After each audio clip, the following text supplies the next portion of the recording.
Hey guys, Tario here for the first installment of the different bardic colleges.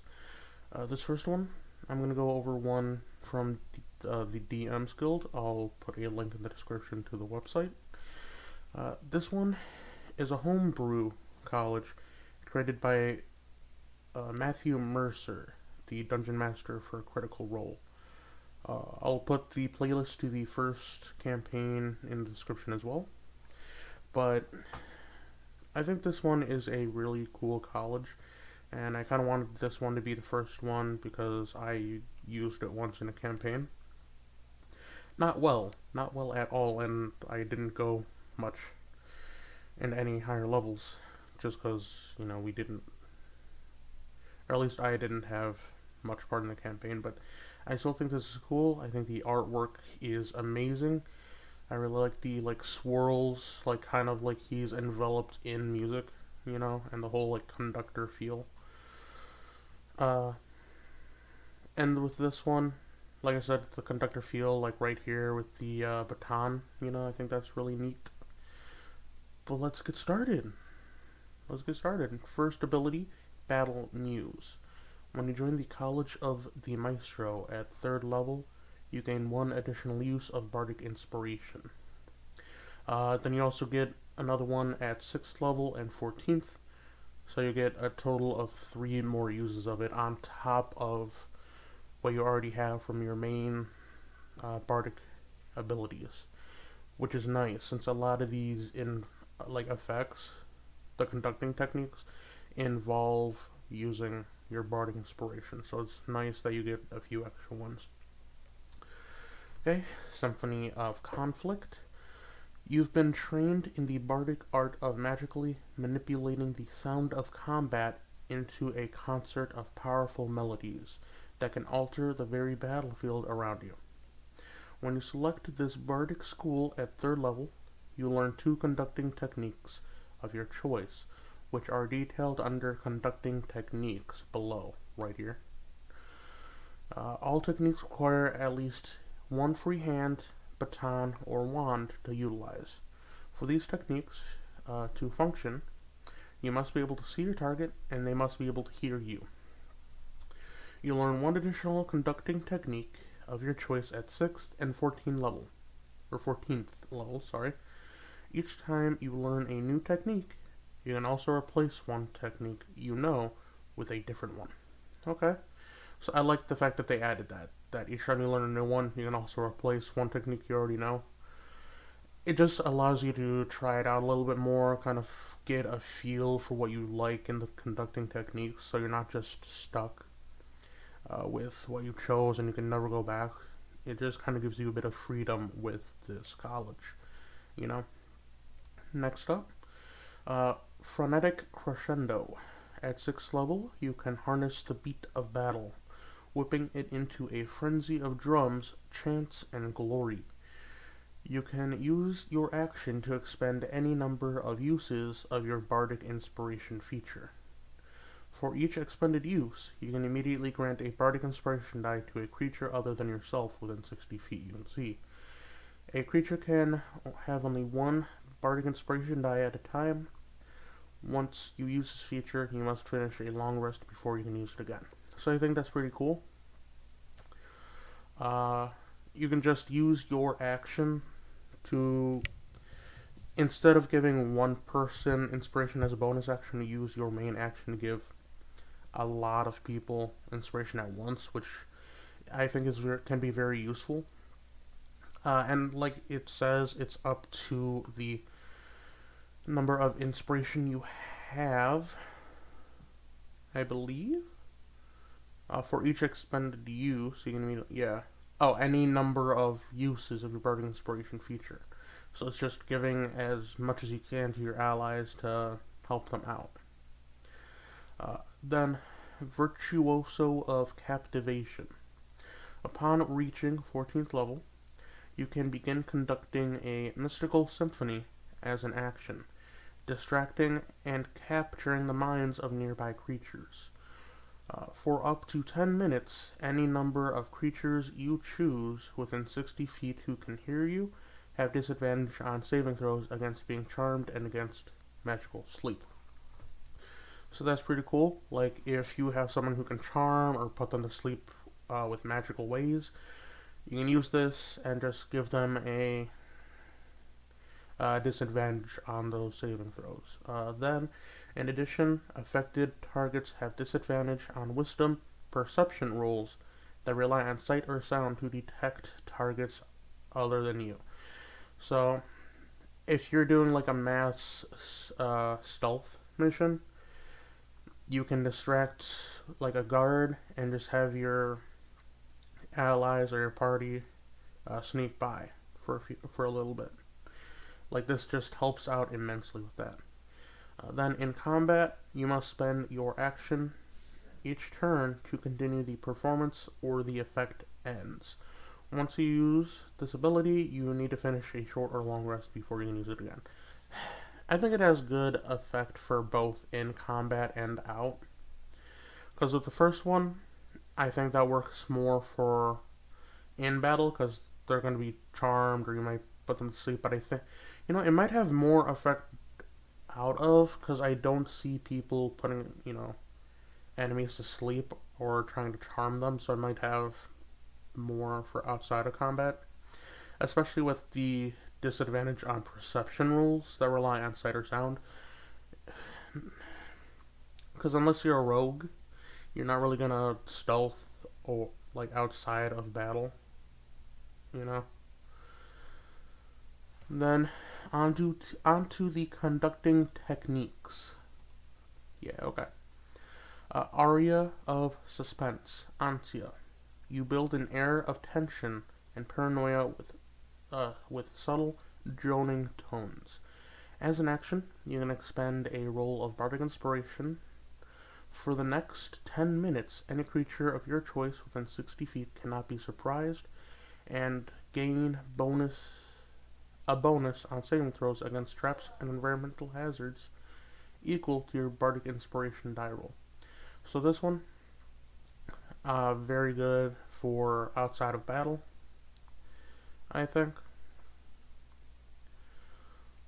Or even in battle, because enemy rogues can be a thing, but very useful, because they gain a bonus on traps and environmental hazards equal to the number rolled, as well as they cannot be surprised, so I think that's pretty useful. Then, Crash, Marcato.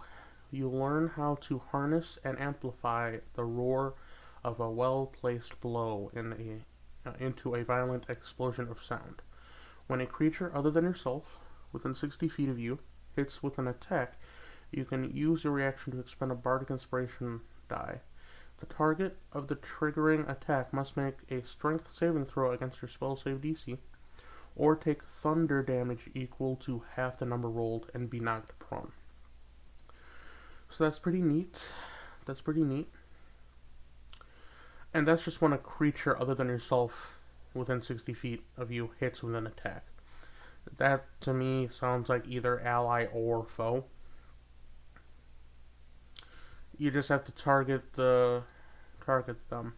Oh, the target of the triggering attack, sorry.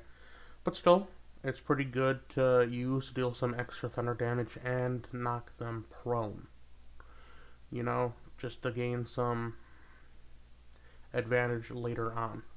Then Dirge of Dread, Finale. You play a terrifying dirge to accompany a death blow, striking fear into the hearts of your nearby enemies. When an ally brings a creature within 60 feet to 0 hit points, you can use your reaction to expend and roll a bardic inspiration die. Select a number of creatures within 15 feet of the triggering ally equal to half the number rolled, minimum 1. Each target must make a wisdom saving throw against your spell save DC or become frightened of the triggering ally until the end of the ally's next turn. After the effect ends, or the save is successful, targeted creatures are immune to Dirge of Dread for the next 24 hours. So, whenever an ally brings a creature to 0 hit points and they're in range, you can use your reaction to roll an inspiration die and select any number of creatures equal to half the number rolled. And if they don't succeed their wisdom save, then they become frightened of that ally, which is pretty neat. I probably wouldn't use Dirge of Dread myself, but I do think it has some useful effects of being frightened. Because if you need an ally to not be hit, like your healer, and they bring a enemy down to 0, you can just make enemies frightened of it and they won't attack, which is pretty cool. Then, Dissonance Discordia. Summoning a harsh, discordant tone, you muddle the mind of an opponent, lessening their defenses. When a creature within 60 feet is forced to make a saving throw, you can use your reaction to expend and roll a Bardic Inspiration die. You reduce their saving throw by half the number rolled. You can use this feature after the creature makes its saving throw roll, but before the DM determines a success or failure. So that's pretty cool. It goes with the whole saving throw feel of it. Like Virtuoso of Captivation. If you use this along with that, then it can just be horrible for them. Just in a few ways. I'm just not sure if you'd be able to use this with this, but I guess that's at your DM's discretion. Guiding Tone, Fermata. You drag a sharp, powerful cord through the mind of a creature, forcing it to suddenly stumble in a direction you wish. As a bonus action, you expend and roll a Bardic Inspiration die and select a creature other than yourself within 60 feet. The target must succeed on a Wisdom saving throw against your spell save DC, or take psychic damage equal to half the number rolled and be pushed 10 feet in a direction you choose. A target can fail the saving throw voluntarily. So that's pretty cool.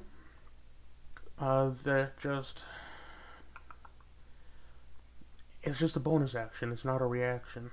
So you can use this, deal psychic damage, and push them 10 feet, so long as they fail their wisdom saving throw against your spell save DC. So it's like a spell. Like a bonus action spell to deal psychic damage and push them 10 feet. I really like it for that push 10 feet in any direction you choose, because that can trigger some attacks of opportunity on them and just continually deal damage. So I think that's pretty neat. Okay, then Hasten Tempo Accelerando. Your manipulation of tempo and song can inspire others to act more quickly. You can use a bonus action on your turn to choose one creature other than yourself within 60 feet. Expend and roll a Bardic Inspiration die, adding the number rolled to the creature's initiative, and moving them up the initiative order accordingly. If this would move them higher than you, they immediately take their turn after you this round. A creature cannot be affected by Hasten Tempo again until they've finished a short or long rest. So this is just a cool way to move them up in initiative order if they need to go sooner.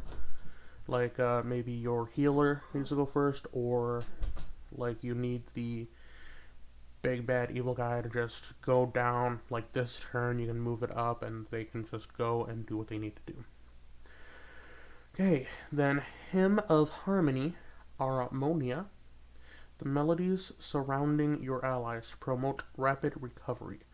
When a creature that has a Bardic Inspiration die from you regains any hit points, they can expend and roll their Inspiration die to regain additional hit points equal to the number rolled. So I think this is pretty neat. And it's just any time they regain hit points. Like, so long as they have a Bardic Inspiration and they regain hit points, they can expend the roll and gain more. So anyone that's on really low hit points and they gain something, they can just gain more. Then Majestic Anthem Maestoso. Pulled from the chaos, you muster an uplifting melody that bolsters the resolve of your allies. You can expend and roll a Bardic Inspiration die as an action, and all other creatures you choose within 60 feet gain temporary hit points equal to the number rolled plus your charisma modifier, minimum 1. These temporary hit points last until the end of your next turn. So, if you're facing an enemy and you need to have a little bit of a buffer, like if they're trying to just wipe everyone out, this is a good way to just make sure everyone lasts until the next turn. But it's just a cool little buffer until the end of your next turn. Then Risonanza. You shape the harmonic vibrations of weapons' movements into a dangerous sonic enhancement.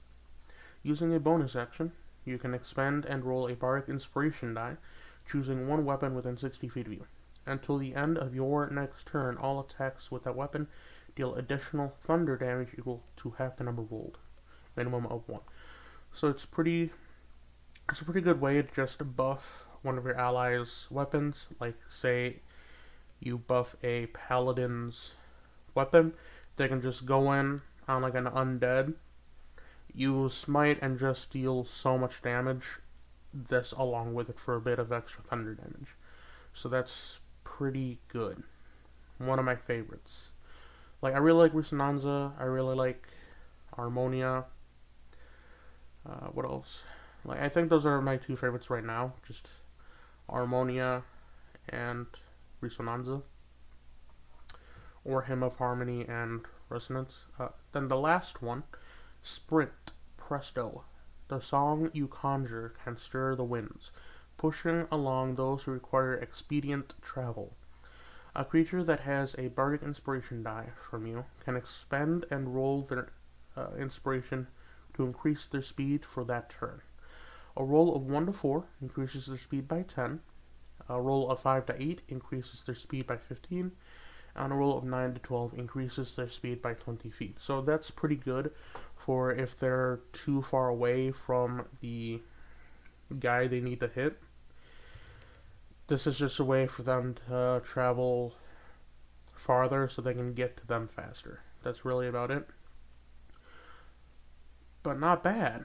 Not bad. Like I said, I really like Armonia, I really like Risonanza, and I really like Fermata. Like taking psychic damage equal to half the number rolled and pushing 10 feet in that direction you choose. That is pure manipulation of the battlefield plus dealing some damage. Like, that is amazing. That is amazing. Then the optional feat, Journeyman Conductor.